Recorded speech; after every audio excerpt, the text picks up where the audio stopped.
All right, there's my wood textures. Let's go ahead and rename this. I'm going to do bn underscore wood underscore color. Let's call it wood elements.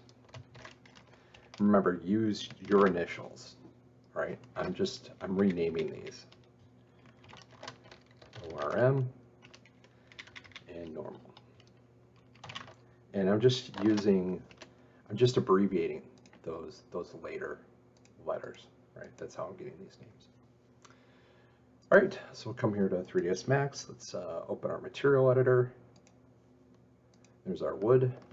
If we come over, we could just drag that wood elements base color in and just plug that directly into diffuse color.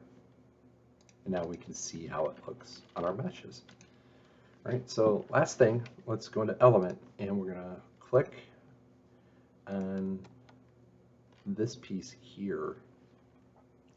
Actually, before I do anything, I'm gonna hit save. So file, save.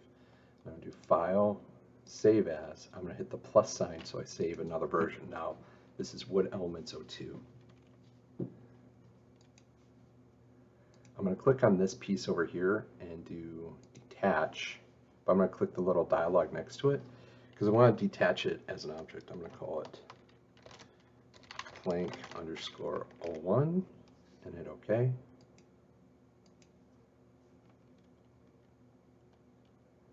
And I'm just going to hit detach again. And I've selected the cylinder. I'm just going to call it wood sill underscore 01 and hit OK. And now I'm going to just click on Edit Poly and rename my original one to Wood Post. There we go. So now these other objects, if you look at them, their origin point is down there at 0. So if I was to go into rotate, right, I really don't want that. So here's what I'm going to do. I'm going to come up, I'm going to select the cylinder, go to Hierarchy, and do Effect Pivot Only. Turn on center to object, and then I'm going to switch to move, and I'm just going to change the Z value on it to 0 because I want the pivot to be at the bottom.